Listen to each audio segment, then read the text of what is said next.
Broncos preseason action, and it is time to go live with Orange and Blue today.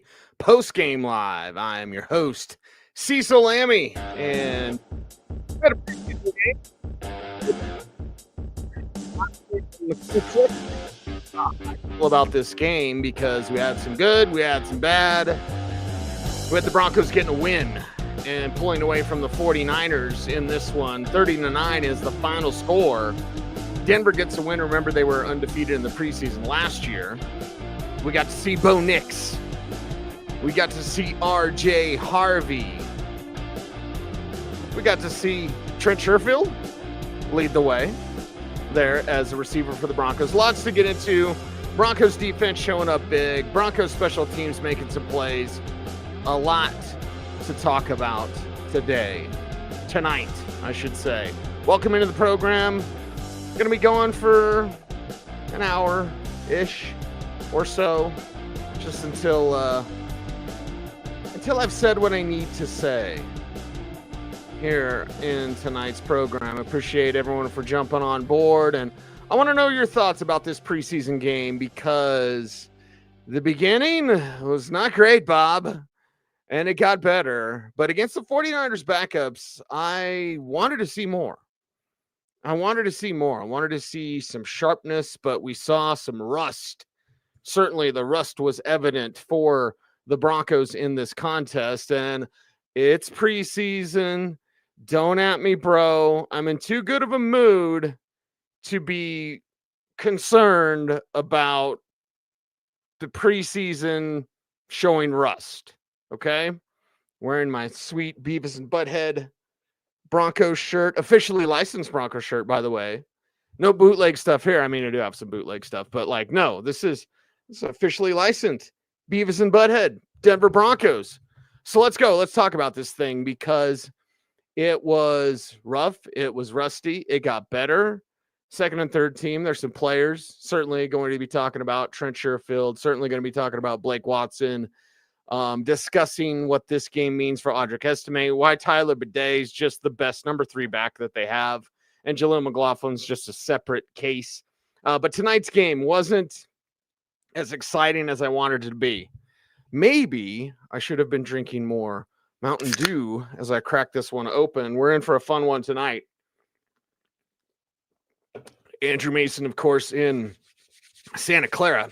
So let's talk about this thing. And again, I'll be putting up your chat comments here as quickly as I possibly can. And I'll be reacting to your comments here in the chat room. 30-9, the final score. That doesn't matter in the way that the play on the field matters. The, passes that we saw caught, the blocks that we saw, the penalties that we saw, the fumbles that we saw, everything that goes into this. And defensively, I've got a lot of positive things to say. Offensively, I have a lot of concerns. Andy saying decent game tonight. That's probably the best way to put it is decent. It was rusty. The preseason is going to be this.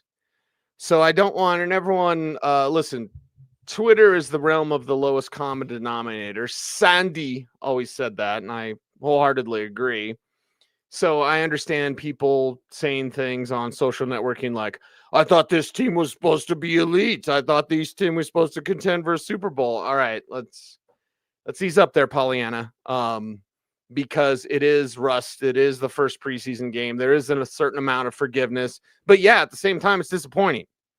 It doesn't mean that they're terrible and all preseason predictions are wrong. It doesn't mean that the preseason hype, which I think training camp hype mainly, I think the hype for the Broncos got a little bit out of control. Not that they can't contend for a Super Bowl this year. I'm the first person to say that.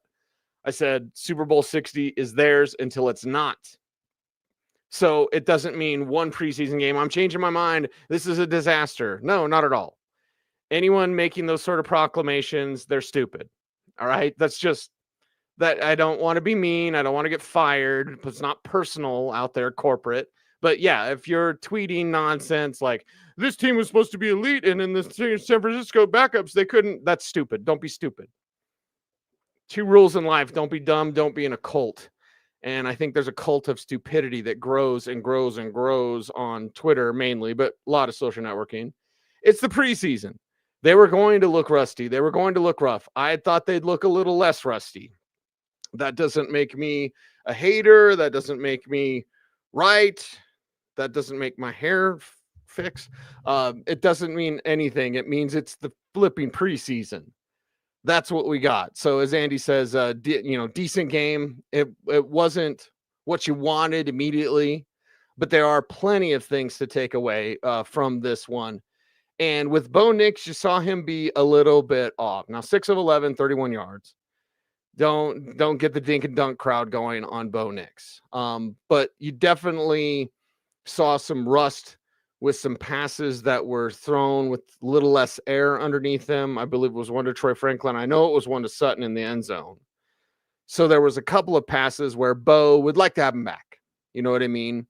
And listen, I've been watching a lot of preseason football. Preseason broadcasts aren't great, Bob. But there's conversations about like Bo Nix and his footwork on off-platform throws. You don't have footwork on off-platform throws. He can do that. This isn't something where he's got to fix his off-platform throws. You have to make those off-platform throws and have a little more air on them. The concern for me was the pressure. I'm concerned about the pressure that was allowed on Bo Nix. Now, again, this is a great pass blocking unit. It's a great run blocking unit. It was the 49ers backups. It is the first preseason game. I hate that I have to couch all these things. We should just be able to talk about football and not have people get offended on either side of like Broncos for life and everything's great or this team's terrible or whatever. Like, let's just talk. Can we just talk, please? The line let too much pressure throw on Bo. Period. I'll go back and watch the game and I'll have a better plan to who to blame on that. But the pressure on Bo was too much. I didn't like it.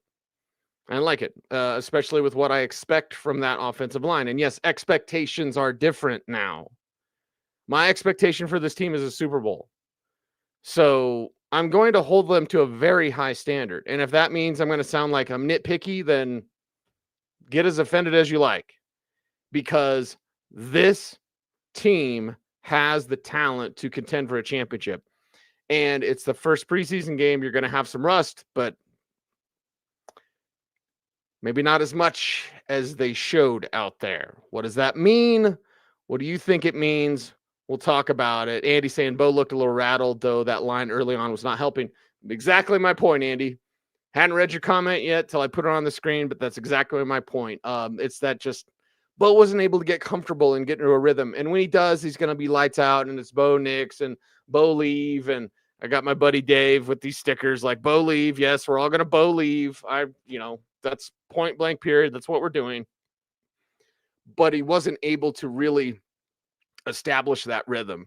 And he was off on a couple of throws. And for me, it's not his footwork. His footwork is more than fine. I understand. And Ryan will correct me if I'm wrong on this, but I believe Ryan said something on the overthrow to Sutton of like his footwork. Like I thought his footwork was fine. Maybe the replay will show differently. And again, when he's off platform, he's got to have to make those off platform throws. And there's really no mechanically, you either can or you can't. And I know that Bo Nix can. He would just want those couple of throws back. Now it's a couple of throws. It's preseason again. We can either talk about it or we can just say everything's great. And it's only the preseason. No, this was disappointing. I wanted him to go out there and like kick the ass of the 49ers up and down the field. Now it's 30-9, but that's the backups. And for the 49ers, it was your 2s basically against the Broncos 1s. And you didn't have as much success as you wanted to see. Something they'll correct, something they'll sharpen up. This is what the preseason is for. By the way, I don't know if anyone watched Cam Ward's highlights. Using air quotes there. Highlights from the Titans opener. They're not going to score on the Broncos. Like it was pretty rough out there. So everyone's got work to do, but Bo Nix capable of doing said work. So the Bo Nix conversation is, yeah, he's a little rusty. Had a couple throws that were off. Mechanically, he's more than fine. Arm strength is more than fine. I didn't like the pressure being allowed to get to him, because again, as a quarterback, it's hard to get in a rhythm. It's first game out there. So protect this guy better. Make sure pass protection is on point. That's where it comes to the backfield. And RJ Harvey, Kevin says RJ Harvey was nice to watch. That is very true. RJ Harvey was nice to watch. When he did get the corner on one of his runs, it was because it was an inside out run. There were a couple of times where he tries to make the edge, and you just can't do that in the NFL. Remember, at UCF, 79% of his carries were outside the tackles, which is great in college. But every college running back quickly must learn you can't take it to the corner store in the NFL. And I thought Harvey tried to do that 2 times too many tonight. And again, the one he did get to the corner, and that one's making the rounds on social networking, like, look at how fast he gets to the corner. It's because he bought it inside. He sold it inside, I should say. Defense sucks in. He bounces out. He's certainly got that speed and electric ability there as well. And you get excited about what he can do in space, and you get excited what he can do with speed and space there with RJ Harvey. So this ground game should look much different, much different than it has previously. And that will be because of, one, RJ Harvey, and of course, J.K. Dobbins when he's out there as well. So we look overall at this rushing attack, and, you know, when Jarrett Stidham's your leading rusher, that's not what you want. 3 for 36. Tyler Bidet with the 5 for 32, though. We'll get to him in just a little bit. This is mainly about Harvey right now, and I think it was Ryan again that said something like, it was like Javonte Williams. Wouldn't necessarily say that. I know it's 3.6 a carry, so it statistically will look like Javonte Williams, but just stylistically and just the eyeball test, it looks much better. Much better. Now, RJ Harvey has to learn that pass protection. If whatever problems that the line is having, and Ben Powers did not have a good joint practice with the 49ers. Ben Powers did not have a good game against the 49ers. And you're not going to do anything with it this year, but let's just put a pin in that conversation, because Ben Powers is probably not going to be back next year, and you're going to have to find a new left guard. Who is that? Not exactly sure. Could it be Alex Forsyth? Yeah, maybe. But how comfortable does that make you? He's not great in pass protection. He's better as a run blocker. So we'll continue to monitor that. But Ben Powers, early, I don't want to say ire, but the early viewing, first watch of this preseason opener, I was like, Ben Powers not playing good football. So fix that, because you have Bo Nix. You have all the talent in the world around him, and unproven talent. Y'all, and Broncos fans will appreciate the talent, but nationally, people don't know what Pat Bryant's going to be, what Troy Franklin's going to be, what Marvin Mims can be. They've seen Mims as a receiver turning on last year, and then obviously as an all-pro return man. But the weapons are there. Protect Bo Nix, number one. Like, RJ Harvey is exciting. If he can't pass protect, I don't really want to see him on the field. Sorry, it's about Bo Nix. It's about protecting Bo. RJ Harvey is better. I'm never going to compare him to Javonte Williams. I think that's bogus to do that. Numbers wise, yes, 3.6 a carry, but again, preseason, rust, and he's got to learn he can't bounce it to the corner. If he does, it'll be once in a while, and it'll be because he sold it inside and then cut to the outside. You can't just take the handoff and immediately bounce outside. Everyone's fast in the NFL. RJ Harvey hopefully learned a lesson tonight, and that lesson is stop going to the corner. You're not going to make the corner. If you do, it's going to be a rarity in the NFL. Every rookie has to learn it. Hopefully, RJ Harvey did learn that tonight. So in terms of this ground game, I feel better. In terms of these weapons, I feel better. I just thought Bo was a little bit off. I thought it was a little bit rushed. I thought the line didn't protect him in the way that I wanted to see him protected, to give him that time. So maybe his passes, instead of being a little bit flat, there was a little bit more air under him, the Franklin on the right side and then Sutton on the left side, like a little bit more air under those throws. And the one in the end zone to Court, you put that in the very back corner, Court just gets it. That's a touchdown. You know, that's how I would have liked to have seen that drive end, with just like a throw it up, let Court go get it, and he really just kind of threw it to the spot where it made a already difficult catch even more difficult. Put a little air under it, Bo. A little more air under it, and a little bit more air to Franklin on the right side, and that would have helped out some things as well. Yeah, Caleb, this one is true. Calm down a bit from the bad, but the glass half empty feeling right now. I completely get that. Caleb, that is a fair comment. It's a fair conversation. Like, what happened? Why wasn't it better early on? Now it will get better. And I certainly anticipate this week in the Cardinals, joint practices in the Cardinals preseason game, we're going to see more better. Did I just say more better? It is Saturday night, and no, I have not had anything to drink except for this delicious Mountain Dew and a little bit of Gatorade. But either way, fired up to talk about it. Fired up for this first Orange and Blue Today post-game live of the season. I'm not sure if I'll do one for the third preseason game, just because third preseason game kind of sucks and it doesn't matter. In addition to thousands of comic books back there, there's also a half closet full of video cassettes of football since 1992, including every preseason game since 2000, except for the last preseason games because they're terrible. So week 3, I'll figure it out. You guys tell me in the chat if you want to see a show on week 3, and I'll just kind of take the pulse. I might just do the first 2 games and then take a little bit of time off because it's football. There is hardly any time off right now. So let's talk about it. Yeah, Kevin, I noticed that too. Bonitto seemed to be, kind of limping. And I don't want to read too much into it. Again, Scotty Gaines talked to him after the game. He seems fine. But pay the man. Daniel, thank you. Pay Nick Bonitto, please, for the love of God. You saw it out there immediately. Now, was it Patrick Taylor who got that touchdown? When you see them run right at Bonitto and it leads to a touchdown, Riley Moss also late getting over there as well. And Talanoa Hufanga and Moss need to have a little better communication there because Bonitto's doing his job, but you're going to run at Bonitto. If you see Bonitto on the field, you're going to run at him because he's not the edge setter that Jonathan Cooper is. So you run at Bonitto, but you've got the safety filling, and then the corner should have the discipline of the outside. Now, you anticipate your end should keep contained and keep the play inside of you, which means the corner doesn't have to worry about the outside. But it's Nick Bonitto, and he's getting upfield, and he's concentrating on the quarterback, and he's better against the run than he used to be, but it's still a weak spot. And again, with the which you see he does against quarterbacks, I want Nick Bonitto hunting quarterbacks. I know that Nick Bonitto isn't going to be as good as Jonathan Cooper when it comes to setting an edge. So when they run at him and Hufanga fills the inside hole, Moss has to be aware of that because both Hufanga and Moss filled the inside.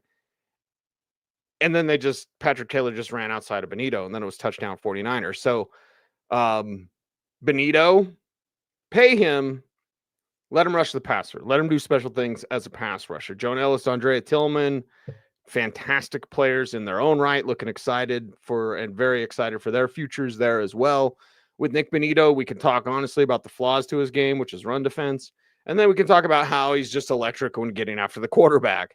And doesn't matter, Mac Jones, anybody out there, like Nick Bonitto's going to hunt you. He's going to find you, and he's going to get you to the ground. So I would say this. Pay Nick Bonitto. It's probably going to happen 1 week before the start of the regular season. Why do I think this? Because Nick Bonitto has the same agent as Pat Surtain, and Surtain signed his deal in a similar time frame. So I imagine that Bonitto, the final one now with Sutton, apologies to John Franklin Myers and Malcolm Roach, they're not getting paid. But the ones that we thought would be, up for contracts, and I honestly thought it would be Sutton first, then Bonitto, and then Zach Allen later. So it's Zach Allen second after Sutton, and then now it's time for Bonitto, and you saw it in the game. Like he's going to turn it on. And if he has 15 sacks this year, and I would say if he has over 12 sacks this year, then his price just goes up and up and up and up, even if he is just a edge specialist, like a pass rush specialist. Okay.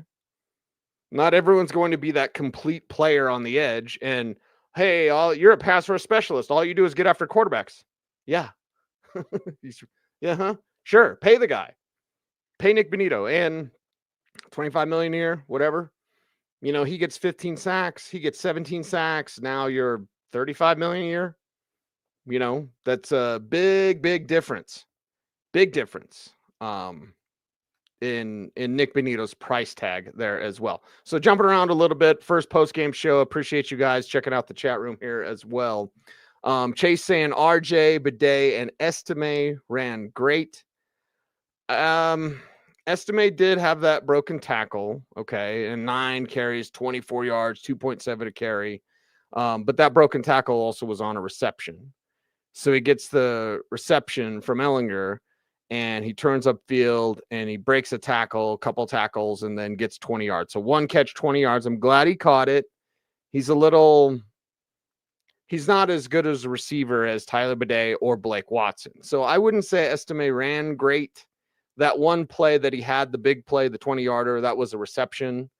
I'm not going to say caught great, but I'm glad that in that situation, he was able to cut inside and then turn upfield and turn that into a 20-yard play. So, Chase, I will agree that RJ ran better than his stats show, and Estime did not run better than his stats show. So the box score, we can't just look at the box score. And watching Estime tonight as a runner, again, not that play as a receiver, but as a runner, I thought he's not good enough. And if he gets pissed off, then whatever. Like, he got supposedly or reportedly mad at Phil saying that Philip Lindsay is the last 1,000-yard rusher for the Denver Broncos. If Philip Lindsay says, hey, you got a work ethic problem or attitude problem, you probably should listen to Philip Lindsay. So with Audric Estime, if you had cut down day right now, he'd be gone. He'd be gone. Matthew, he's using my line. Not great, Bob. Caden saying Blake Watson looked fantastic. He did. Motivated. Got to stay healthy. With Blake Watson, his first 10 yards are so damn fast. He's probably not going to make the team, but maybe. I mean, he made the active 53 last year because they couldn't sneak him through the practice squad, and then they ended up having to put him on the practice squad. And then some team called, and I'm not sure who it was. If memory serves, it was the Bengals, but I could be mistaken. But somebody was interested in him last year. So then the Broncos activated him to prevent them. Like, they like Blake Watson. Sean Payton likes Blake Watson. And you can see there's a reason why I get bagged on all the time about Lucas Krull, which I think is old and boring now, but whatever. I get bagged on about, you talk about Blake Watson all the time. Yeah, that's because he's good. And I get bagged on about A.T. Perry. Like, yeah, A.T. Perry. You're not going to see him, but he's a Sean Payton guy. Either way, you have a ton of talent on this team. At the running back position, Audric Estime is the last one. He's the last one. Jaleel McLaughlin is a scat back. He makes the team. Nobody can really do what Jaleel McLaughlin can do. Now, what he does is limited, but no one could do what Jaleel McLaughlin to do. And I felt bad. Was it who had the penalty? Was it Frank Crum that had a penalty? I think Crum had the big one on Watson, but there was another lineman that had a penalty on one of Jaleel's big plays. So it's like, okay, come on, Rust, clean it up, guys, because your backs were out there making big plays. Not Audric Estime outside of the catch. He did have the catch. But if we're ranking these running backs, Estime is the last one. That catch that he had, and again, this is not mean. This is just an opinion. If you disagree with me, let me know. That's fine. The play that he had would never happen in a regular season against first teamers. Now, you could say that about your guy, Blake Watson. Sure. But I imagine Blake Watson, and by the way, he has made plays in the regular season last year. Wasn't for very long. It was like a game, the Cincinnati game, where Blake Watson looked good.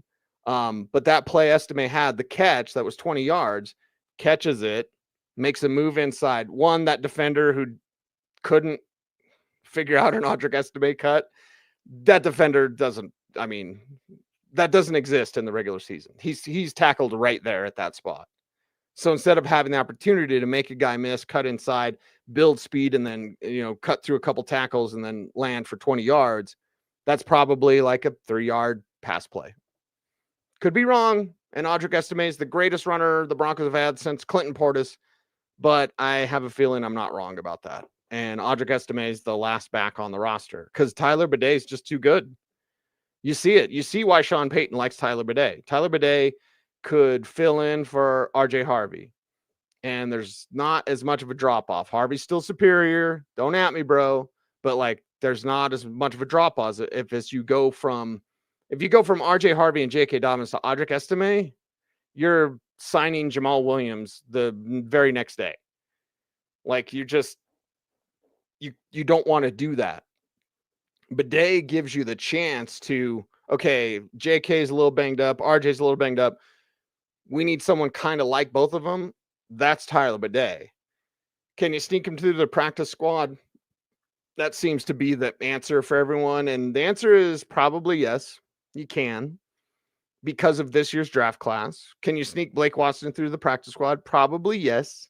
Last year you couldn't. This year you can. Why? Because the greatest running back class we've ever seen came into this league. And there's 7th rounders out there, Brashard Smith with the Chiefs and Ja'Cory Krosky-Merritt with the Commanders, that are getting first team reps in training camp. So those 7th round, like, they're guys taken in the 6th round. Taj Brooks is impressing.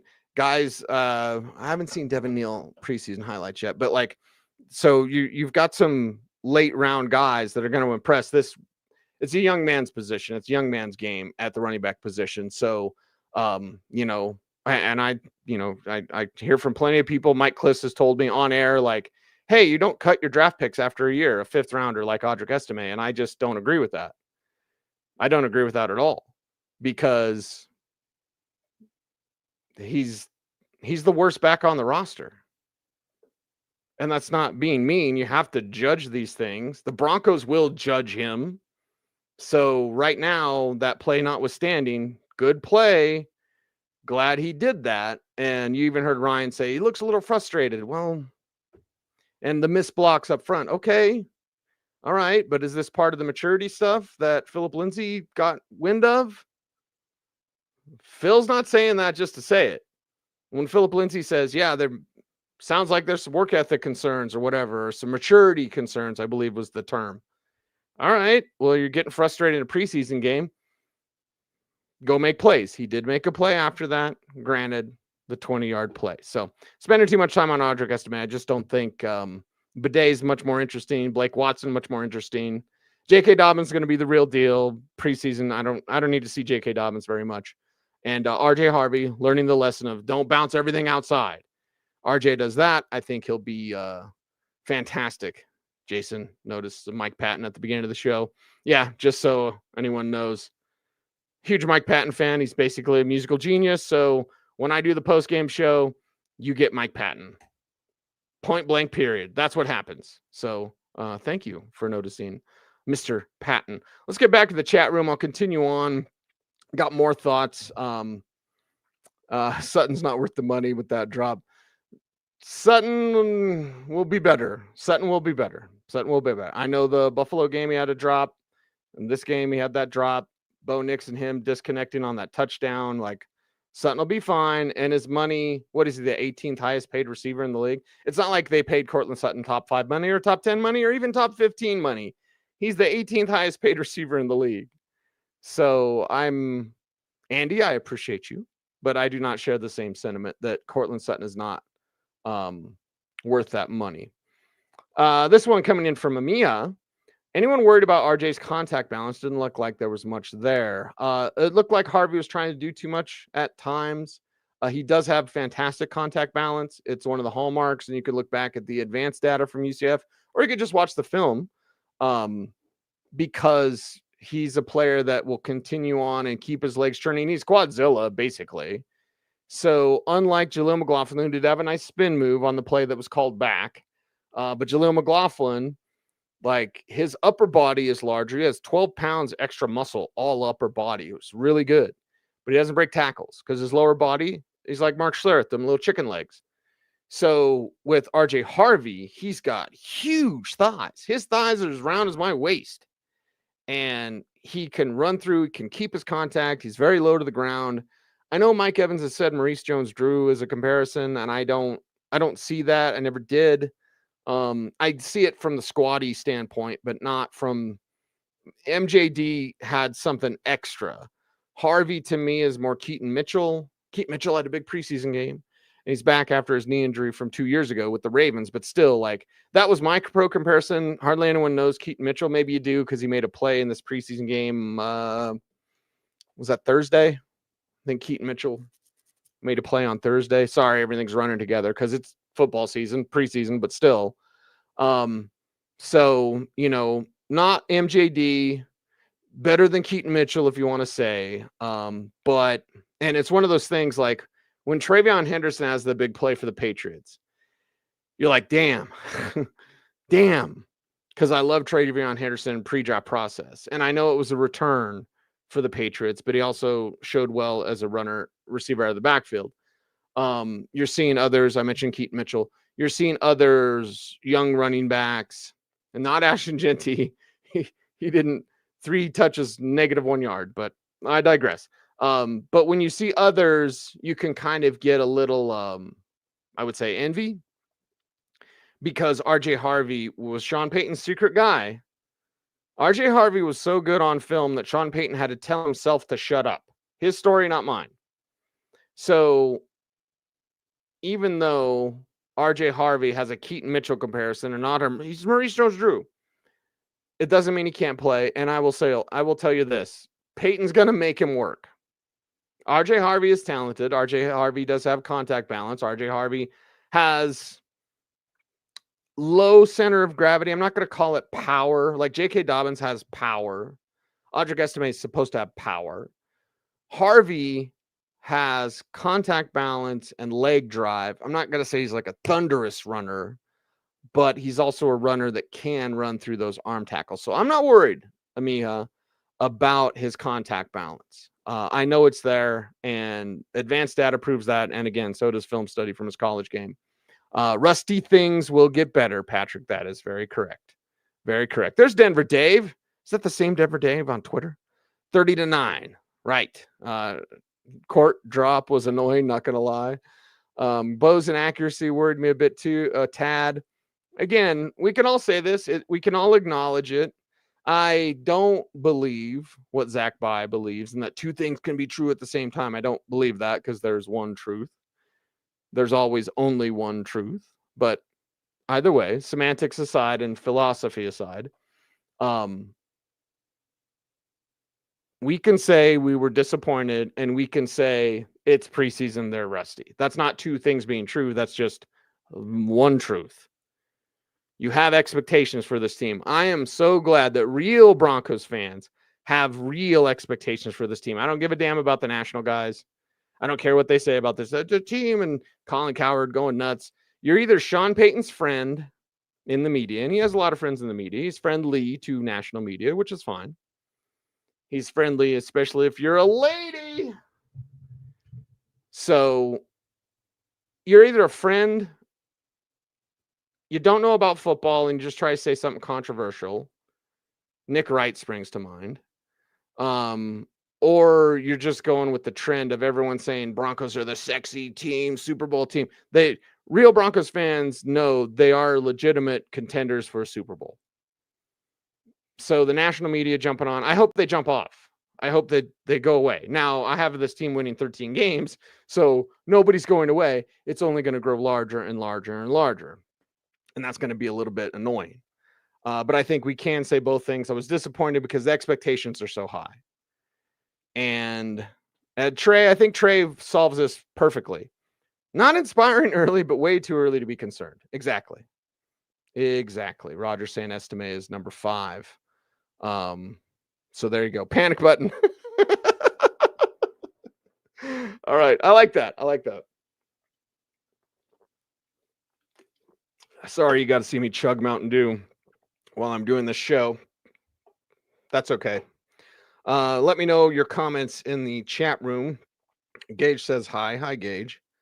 Yep. Uplifter. You got to be excited about this step, though. That is very true. It's very true. Watson looked good. Hope he 6 rounds and get a shot. Yep. Everything is said about Bidet was spot on. Thank you. Watson, Franklin, Pat Bryant showed out. Troy Franklin's taken those steps. He's taking those steps that you need to see. Again, the one to Bo is a little bit flat and wanted more air under it. Him and Troy will talk about it. They'll fix that. Bo's going to be more than fine. There's zero concerns about that. But with Troy Franklin, he's a year ahead. Wide receivers take 3 years. They always do. And whether you love Troy Franklin or hate Troy Franklin or hate his hands or whatever, he hates these cans. Like whatever you think about Troy Franklin, know this, he's a year ahead. Because most receivers take 3 years to get going. You got to learn a lot. In college, you're wide open all the time. Route running doesn't really exist. You run to a spot, you out athlete guys. In the pro game, your window is the size of my keyboard. Your window in the NFL to throw and to get open is incredibly small. So you give a guy like Troy Franklin 3 years, he's doing it in 2.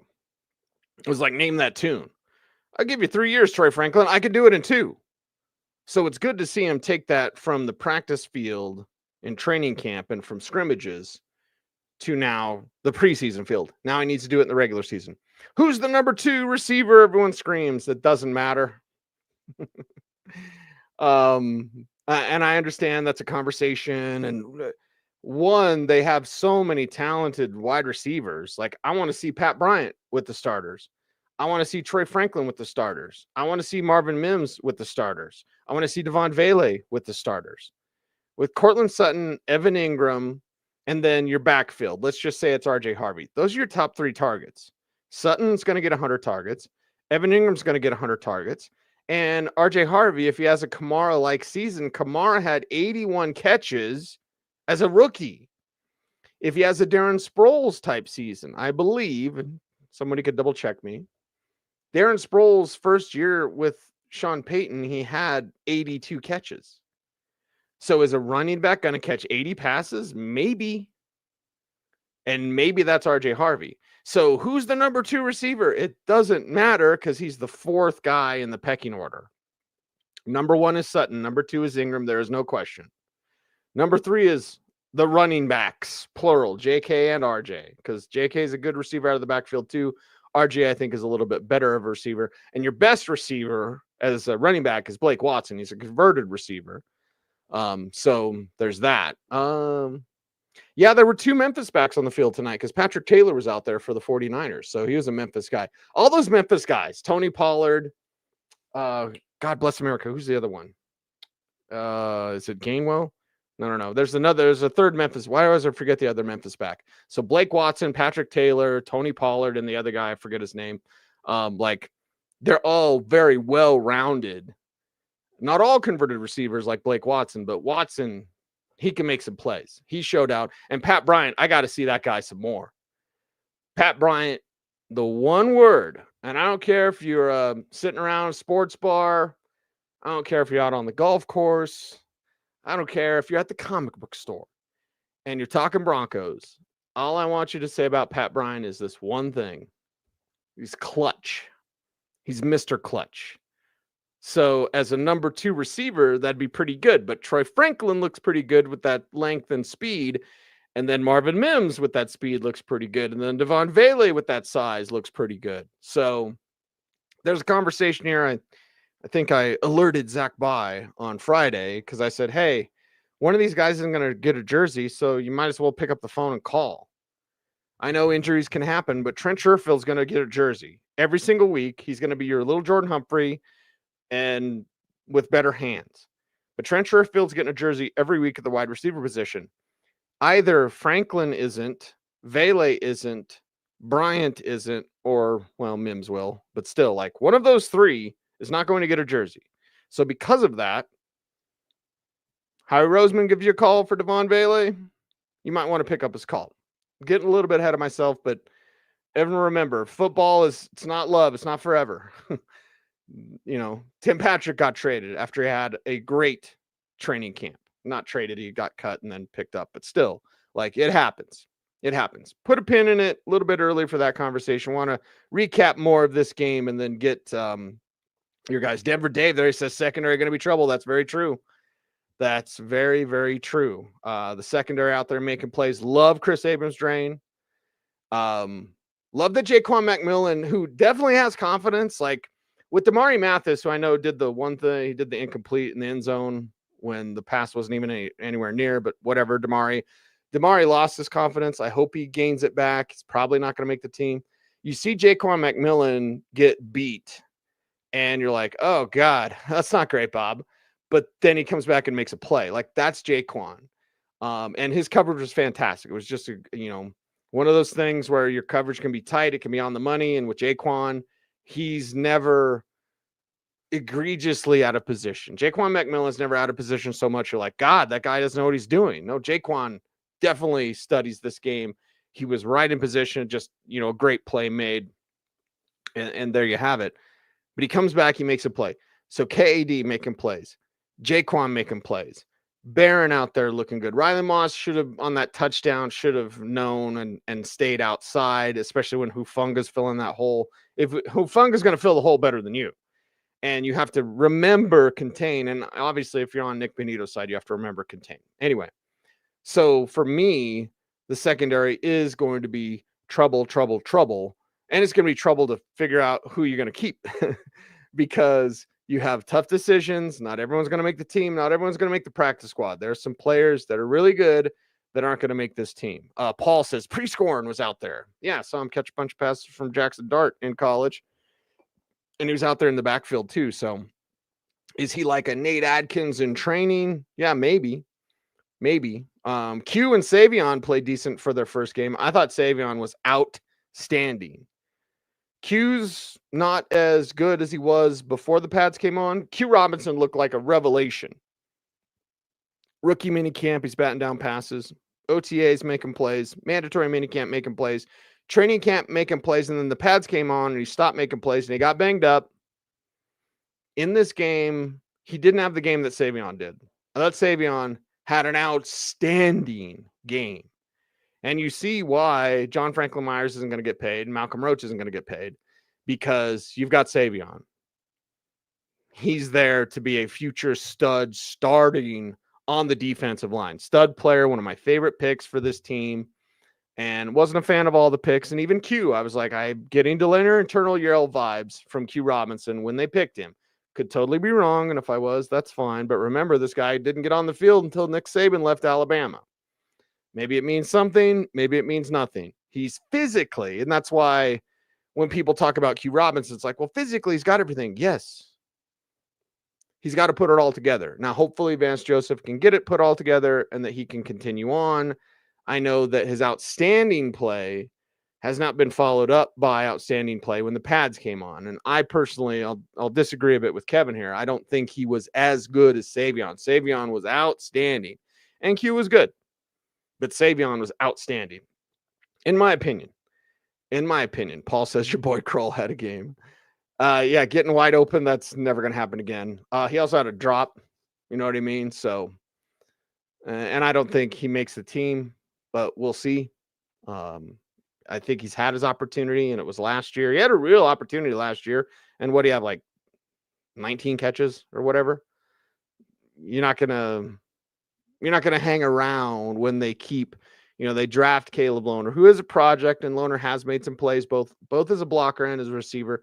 But the rawness is just there with Caleb Lohner. I would have preferred some way of getting a Harold Fannin in the mid rounds. I would have preferred a Luke Lachey instead of Caleb Lohner in the 7th round. And Lachey was drafted after him, I believe. Yes. So like there's some different options. Fairweather, the Auburn kid who was undrafted. Anyway, so we'll see. Let's put a pin on that. I don't think Kroll makes the game, but hey, if he is, or makes the team, but if he does, it's going to be having a game like this again, and then probably again in that Saints game. So there you go. Savvy, super excited for Junior Harvey. RJ Harvey too. So excited for the upcoming season. Very much so. Very much so. And Justin says the game was so hard to watch if you don't have an NFL ticket. Now, it was local, obviously, here in Denver. I'll have to ask my buddy Mark, who's out in Hollywood. Shout out Mark if he's watching in the chat room. And we were texting about this game. but he was like, I don't know how I'm going to watch it. So he figured it out because he was watching it and we were texting about it. So I'll figure out. Got some work to do. I think Travis, that sums it up perfectly. Yep, got some work to do. Oh, okay, there you go. Haven't seen yet. Listen to it on the radio and listen to you and waiting for the replay on NFL Network. Okay, Paul Savion had a game. That's right. He certainly did. Jonah Ellis was out there chasing around quarterbacks, not on the Bonitto level, but Ellis is kind of like Jonathan Cooper, in my opinion. And Ellis can be a plus player as a rusher compared to Coop's going to get you 10 sacks every year. Coop's going to stuff the run. Coop's one of my favorite players. He's a cornerstone player, in my opinion, which may sound odd to some. Bonitto's that superstar rusher guy, weaker against the run. I think Ellis can be better against the run than Nick Bonitto. Probably not as good as Jonathan Cooper against the run, but he's better than Cooper as a rusher, and he's not as good as Bonitto as a rusher. So Jonah Ellis is like combined those skill sets, and he's really, really good. Love watching Jonah play. Love seeing him healthy and out there making plays there as well. Corey says, first team looked a little off. Yep. Rocky Mountain says this was an awful showing. I think there's some positives to take away. You know, and I'm not saying Rocky Mountain did this. I'll more say it for, again, the online thing, which I suppose I should just not pay attention to and save myself the calories. Maybe I need to burn more calories. I don't know. I feel like Napoleon Dynamite when he swigs that lemonade or whatever. And you guys are watching me, but he swigs it real fast because he's like, I can throw a football over the mountains. I think there are some trying to sell this as like complete disaster, and it's just not. It's just not. And Thomas, thank you, Thomas. First game of the preseason. Relax. And expectations are high. That's right. Expectations are incredibly high, but the preseason is the preseason. That's for sure. So Daniel's saying Franklin looked pretty good. I like the way Joker in 4. Barron looked good, breaking on wide receivers. I've often said about Jahdae Barron, I want the play in front of him. It's the same thing that happened at Texas. It's the same thing you see out at training camp. When he has to turn his hips, he does have some recovery speed. So I don't think it's a matter of like turn and then burst. His click and close is among the best in this draft class. Arguably the best corner in this draft class, depending on what you think of Travis Hunter. And Hunter got his head dribbled as a defensive back in the Jaguars preseason game. So it's like, that's a little different than playing in Colorado. So Jahdae Barron as the number 1 corner in this game, because to me, Travis Hunter's like a unicorn. So he's almost outside of the grading of this draft class because he's just like, he's like the best receiver and the best corner, but maybe he's not a corner. Maybe he's just a receiver. So Travis Hunter notwithstanding, Jahdae Barron, the best corner in this class, and his click and close is certainly the best of any corner in this class, because if he's backpedaling and click and close is when you just snap and go forward and you attack the play. So his click and close is very good when the play's in front of him. But just like at Texas, you don't want anything to get over him, because when he turns, he has burst, but I think his turn could use a little sharpening. That's just me. It's a total guess. But with Jahdae Barron, I love when the play's in front of him. I love when he breaks on receivers. I don't love when a receiver gets by him and he has to turn and then burst. So we'll see if that can get cleaned up as he goes on. Uplifter says, nice haircut. Thank you. Some serious depth on defense, that's for sure. And then Mark, thought I would be blown away by Crawshaw. Yeah.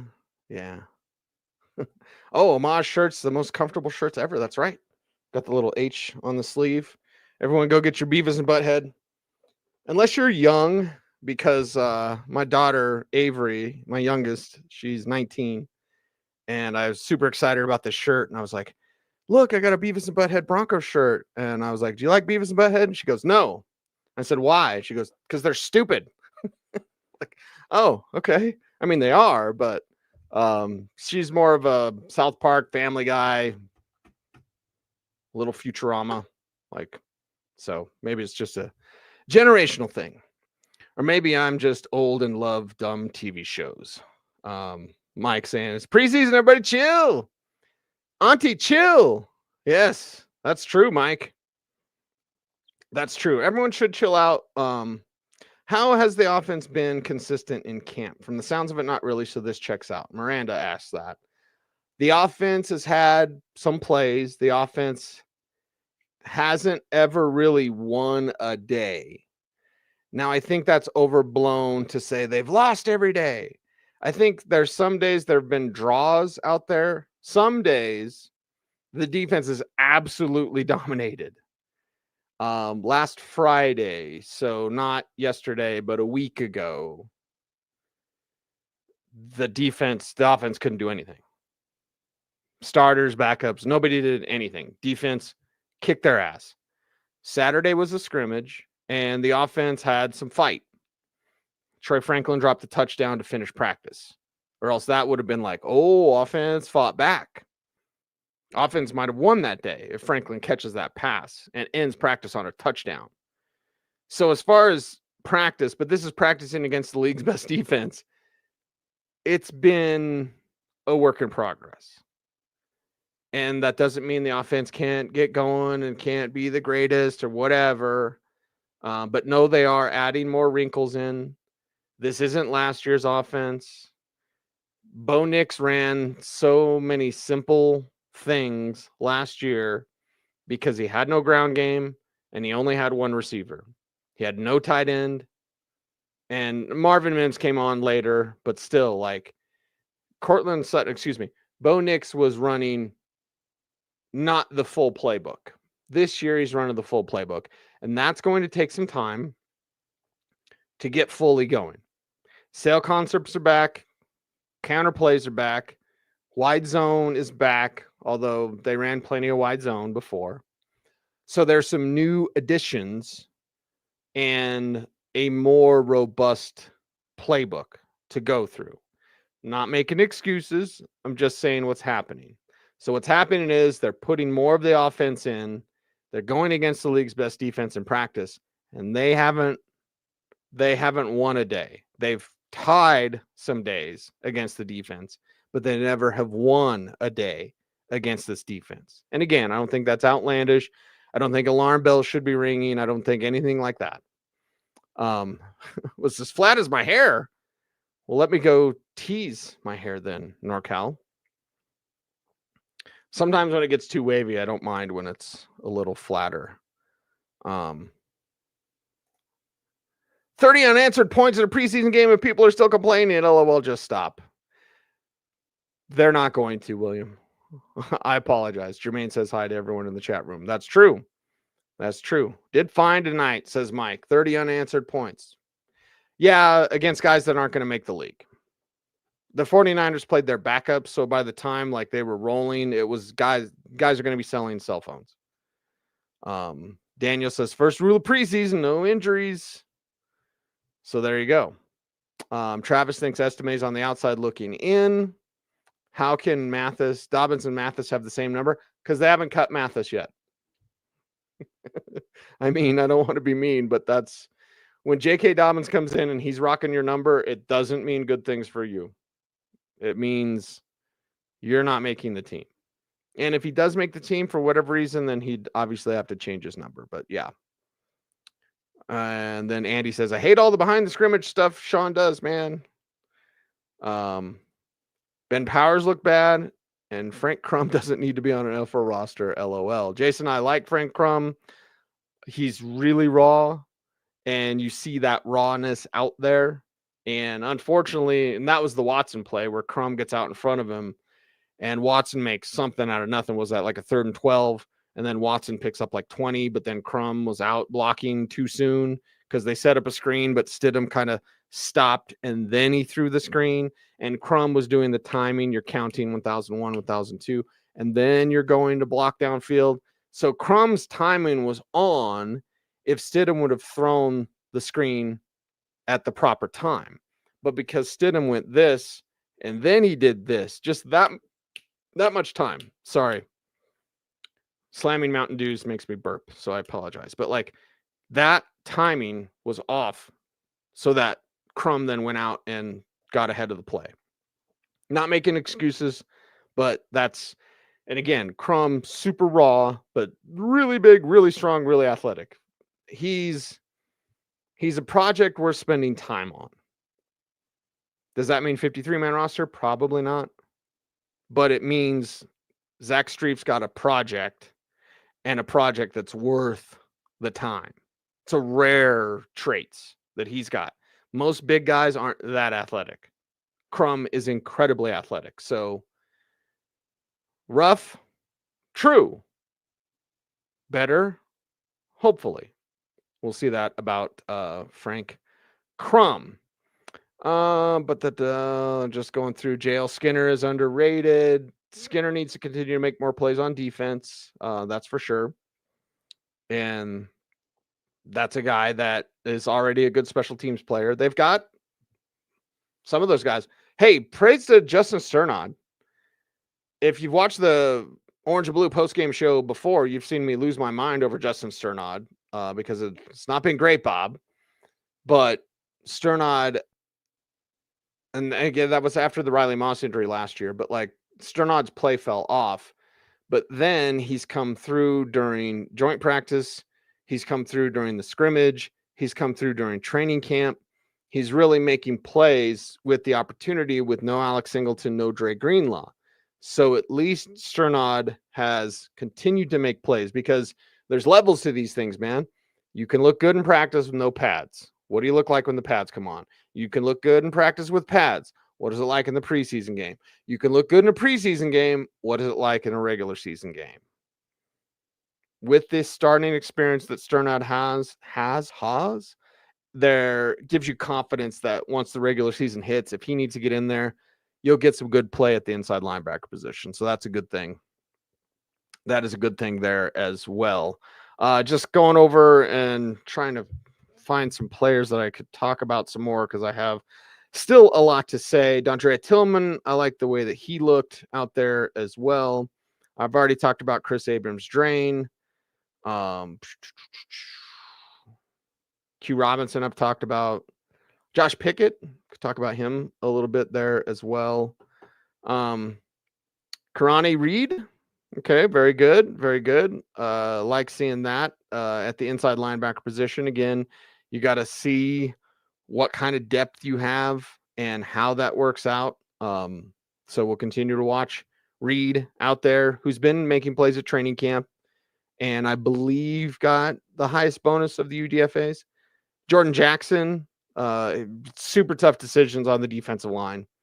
Savion Jones making those plays, like I said, but Jordan Jackson's there. Does that change your mind? Does it change the math on, who's the veteran cut? I don't, surprise cuts, like would Malcolm Roach be a surprise cut? I mean, kind of, not really.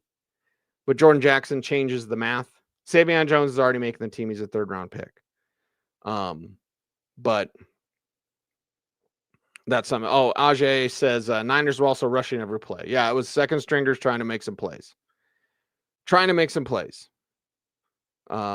Powers got his doors blown off. Yeah, not a great night. Not a great night. Patrick saying RJ looked explosive. That's because he did. Very much so. Thank you, Cecil. Thank you, Touchdown Bo Nix. Love the Bo Nix love from the real Broncos fans, like Touchdown Bo Nix. Because if you're jumping on the bandwagon now, I don't want you on. Our first team looked more like the second team. Our second team looked like what we were expecting from the first team. That's not untrue. Rain says this, not freaking out, just hope to see major improvement each week as the season approaches. Very true. It's a good way to be. It's a good way to look at this sort of game. And just know that, okay, yeah, you got some rust. You won by 21 points and you have some rust. Yes, that's what's going to happen. I wanted to see more. Showed some depth, though. Yeah, very good. And by the way, and I think you should leave politics. I will say this. Remember when they didn't have any depth like a year ago? Remember 2 years ago when we're like, wow, hope nobody gets hurt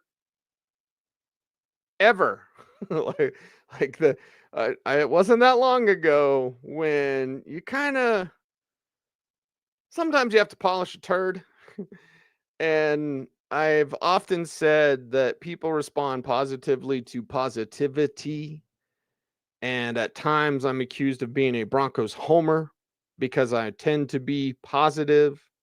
There's a lot to be positive about this team.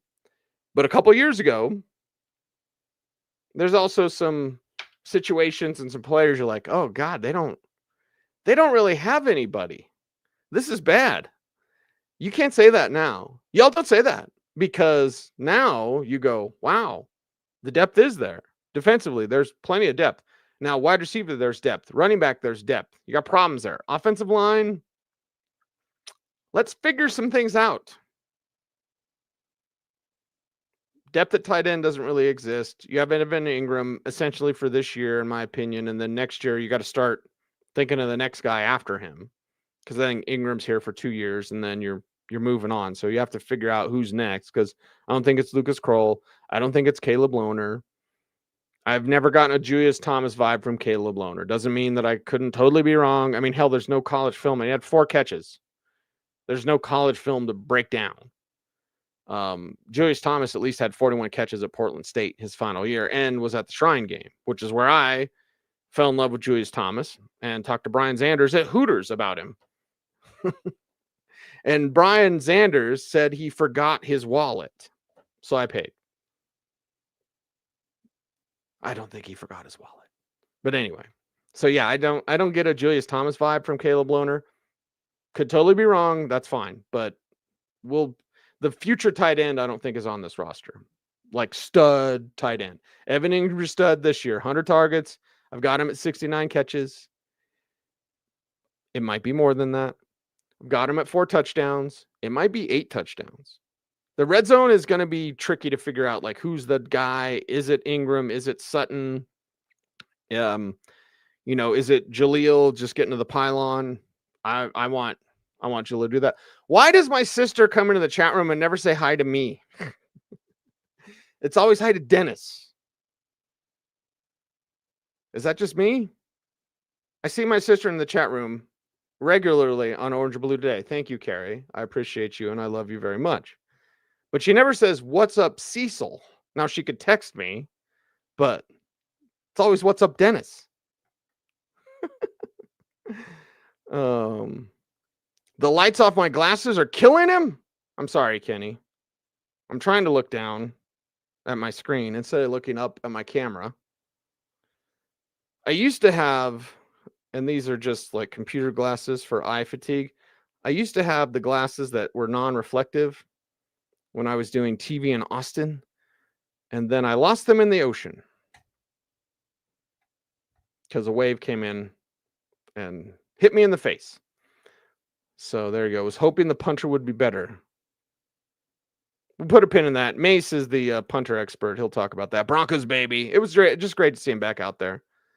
It was great to see him back out there. Great to get some Broncos football again going. So this is a good thing. That's for sure. The one sports guy, Harvey, needs to get comfortable running between the lines. These are NFL speed DBs out there. That's very true. And he's shown that intent in training camp. In this game, he kind of reverted back to like, I can bounce outside, guys, and you just can't. He did one time, but that's because he sold it as an inside run, then bounced outside. So Harvey hasn't been taking everything outside in training camp. So I feel confident that Harvey will quickly learn that lesson. Some college backs never learn that lesson. Some learn it before you even see it. And then some, like Harvey, they're going to try it and it's not going to work. And then you're not going to try it anymore. And that makes Harvey more dangerous, by the way, because if he's inside on a track and he can beat you outside, you're done. So there you go. Pressure on Bo was a concern from Dev, as well as the new punter, the punter talk. Been saying it. Broncos O-line has regressed. I hope to hell not. Pat Bryant, chef's kiss. Yes, but on this show, the highest compliment we can pay. Well, American Psycho. That's right. Chef's kiss. Chef's kiss to Pat Bryant. He's clutch, everybody. Love Pat Bryant. Love that guy. Going to be a great Bronco. Going to be a fantastic Bronco out there. Looking at the chat room, looking at your comments there as well. I've talked about the running backs, talked about the receivers enough. Tight ends, not a lot to say out there as well. And defensively, we've gone through all of that. First game down. It's all good. They're rusty. They got to work on it. And I believe they will. Bridger, is Jeremy Crawshaw a concern? Not yet. And at camp, he's been mostly up, but sometimes inconsistent. So, they start working out punters. We know it's a concern. They don't do that, then it's no concern for them. And I do not want a damn rookie punter to be the cause for this team to lose a close game. Because to get to 13 wins, as I have the Denver Broncos this year at 13 wins, got my handy dandy note card here. The day the schedule came out, Andrew Mason and I did our schedule predictions. And there's me, 13-4, and there's Mace, 11-5. Is it 11-5? 11-6. He's got him 11-6. Okay. So here's the thing. To get to that 13 win total, they're going to have to win some close games. And you don't do that if your damn punter's off. If a damn rookie punter's off, you don't win close games. So it better not.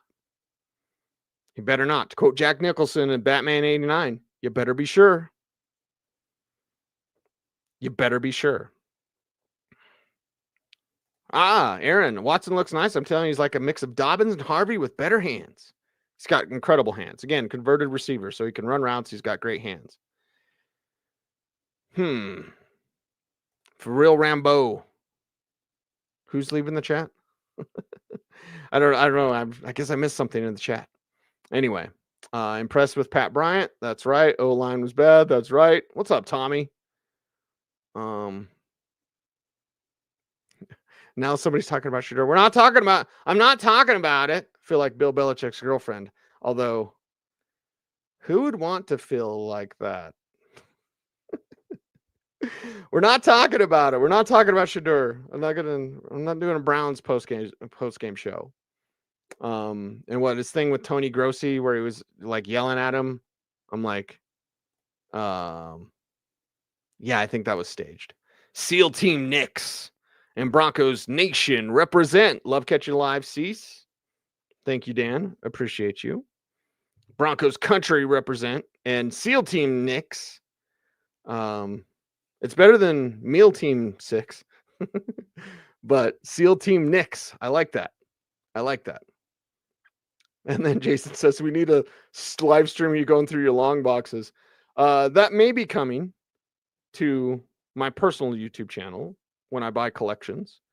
And then, I don't know. I like that type of stuff. That's the type of content I watch of like watching people sort through comic books is what I like. That means I'm weird. Anyway, Toby says week 3 show. Yes. Would love to hear about those who are desperate to make the team. Okay, Toby, you've convinced me until I get to that day and then I'll feel it out. But I think a post-game show on the third one would be good. Maybe a little shorter. I'm over an hour tonight. So maybe that third one's a little like, hey, this guy's making the team. This guy's not. Because by that game against the Saints, we should know everything. We should know everything. 4 takeaways or 5 takeaways tonight. 4 takeaways or 5 takeaways. Plenty of takeaways. Number one. Audric Estime is your 5th back. And your backs are really talented. And you have Audric Estime. You have very talented backs and Audric Estime. Yeah, that's 1.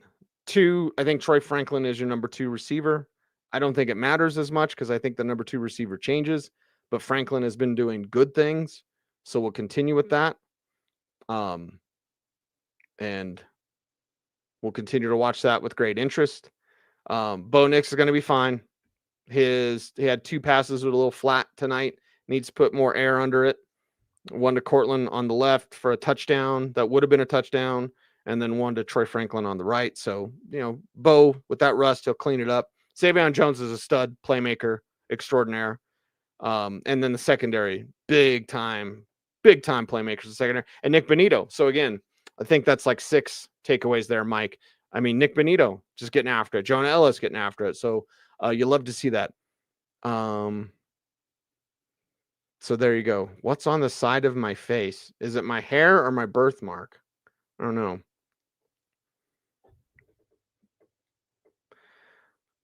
Is that his hair? Yes, that's my hair. Sir, what's the surprise going to be in the roster? The surprise going to be on the roster is that maybe a Jordan Jackson makes the team and someone like Malcolm Roach doesn't. Perhaps John Franklin Myers, although I wouldn't necessarily like that because I like what JFM does all around. JFM does it all. It's just it's his last year here. He's not going to get paid, in my opinion. So there you go. And again, with this rust, everything will shake out. And you'll see how that works out. KAD sealed up a roster spot tonight. Now, Harry Plopper. Some of you always do your names. I will read your name unless it's completely inappropriate. But Harry Plopper, I will say this. I think KAD already had a roster spot, but he just, now he's got a roster spot. Like Chris Abrams-Drain, to me, there was 0 chance he was going to be cut or on the practice squad. Like 0. Others may think differently, but I think that KAD was firmly on this roster as like the future Jaquan. And then we'll see with Moss. Does Barron replace Moss, or do you pay Moss in a year? And then Barron's still your, versatile chess piece. Is that what the Broncos want to do? We'll see about that. So, yeah, I think KAD's already made the roster. He's your future Jaquan McMillan. He's your future number 3, depending on if Barron's your number 2 and Moss moves on, or if Moss is your 2 and then Barron's your 3 and he moves around, and then KAD's like your 4. KAD is damn good. He's not Chris Harris when he was drafted because he's small and feisty. So every small and feisty corner, people say he's like Chris Harris. Like, no, he's not. Chris is 1, a dear friend, and 2, very special talent. And KAD's good. He's not Chris Harris good. So let's not get it twisted. Harry Plopper, though, not getting it twisted.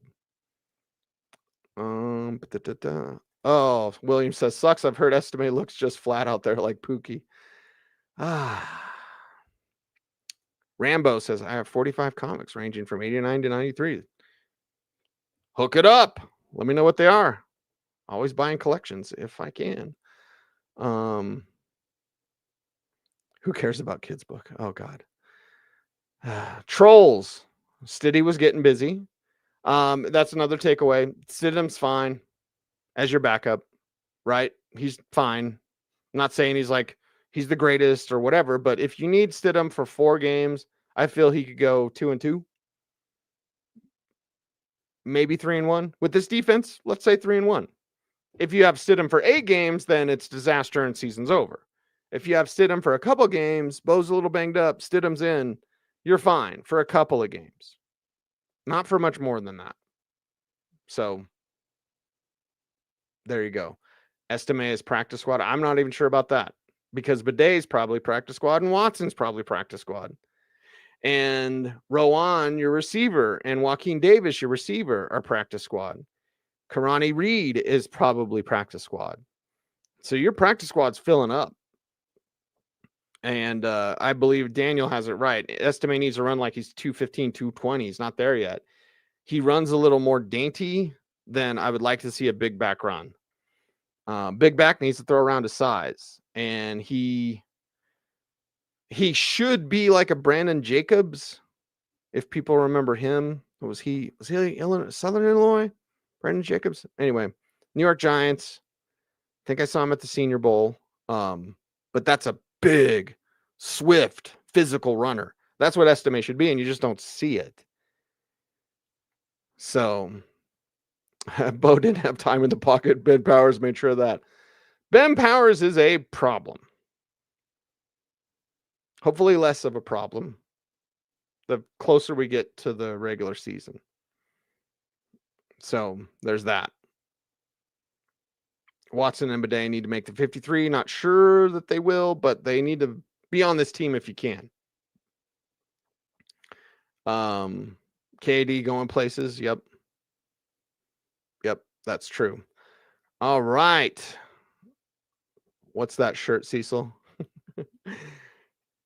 I feel like I should get a commission from these sales. What's my Beavis and Butthead homage shirt, right?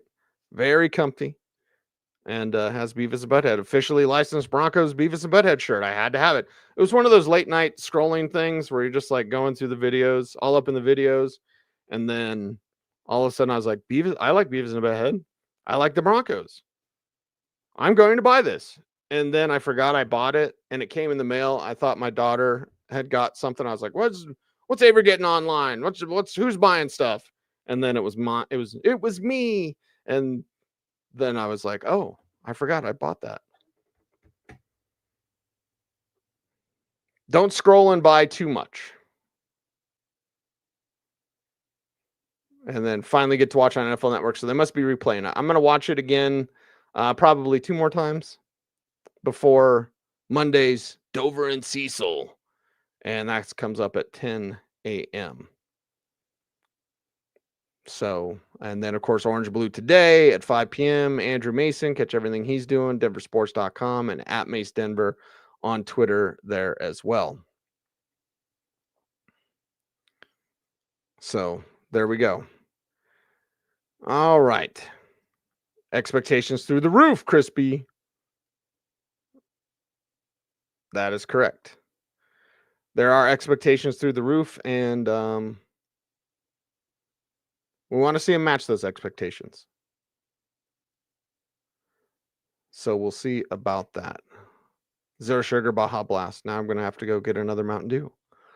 All right, looks like that's about it. Sorry I don't get to all the chats because we get so many on this show. Got 1,700 people watching live.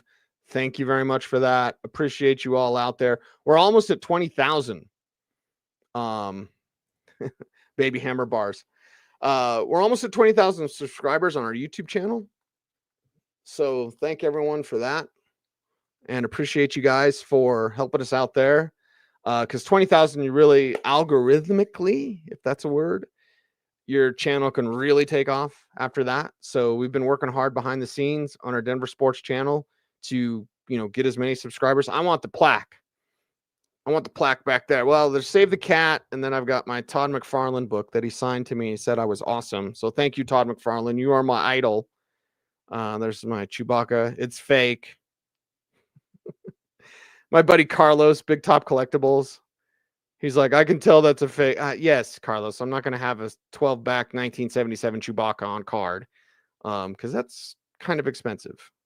There's a picture from Futurama that one of the artists for Futurama did of me and Sigmund and Bender because he listens to the Audible. There's one of my comics, Sue Immortal, graded. Oh, that's graded in 9.9. Anyway, I want the YouTube plaque back here. And yes, I want it. We get that at 100,000 subscribers. So we're almost at 20. Going to take a while to get to 100,000, but 20 should algorithmically really help our channel. So if you haven't subscribed, please do. It's the best way to support denversports.com. Go there, sign up for that Denver Sports Daily. It's free. It's to your inbox every single morning, Monday through Friday. The top Denver sports news. We're talking Rockies, Avs, Nuggets, and of course your Denver Broncos and Colorado Buffaloes right there to your inbox. It's the Denver Sports Daily, available at denversports.com. So make sure to watch all of our shows, support our channel, and subscribe to our Denver Sports YouTube channel. We're bringing you some great stuff. Dude, Dad. Cecil, what are all those boxes of documents behind you? Did Sean give you a copy of the playbook this year? Dude, Dad. 1, Dude, Dad is awesome. And 2, not documents, but comic books, because I am a nerd. Unabashedly a full-on comic book nerd, which is fine. And I write and create my own comic books. But that's not what this show's about. Watch all my other stuff for that. Gage says, cheers, C's. Cheers to you, Gage. And hope to see you out at Broncos camp this week. Tuesday, Wednesday, and Thursday. There you go. There you go. All right. Looks like that is a wrap for tonight's program. Follow or die. By the way, Save the Cat, great book. Oh, yes, Dude Dad. Yes, Save the Cat. Got to talk about Save the Cat. Blake Snyder, the beat sheet, right? For writing screenplays. With my comic books, I have treatments, not yet full screenplays. But for my 8 IPs, intellectual properties, I definitely love screenplays and movies, and I want my properties to become TV shows or movies, because I'd still do the post-game show. I might retire and just write comic books and movies, but I'll still do the post-game show because this is too fun. And I love talking about football too much. So thank you all very much for that. Dude Dad, shout out. Appreciate you guys. You guys are funny and awesome. And appreciate everyone out there. Support our Denver Sports YouTube channel. Thanks for watching. Here comes Mike Patton. As I've said, stay tuned, and would you please, as always, let's flip and go, Broncos. Is that what he's saying? What is he saying? Go Broncos. And, oh, yeah, stay frosty.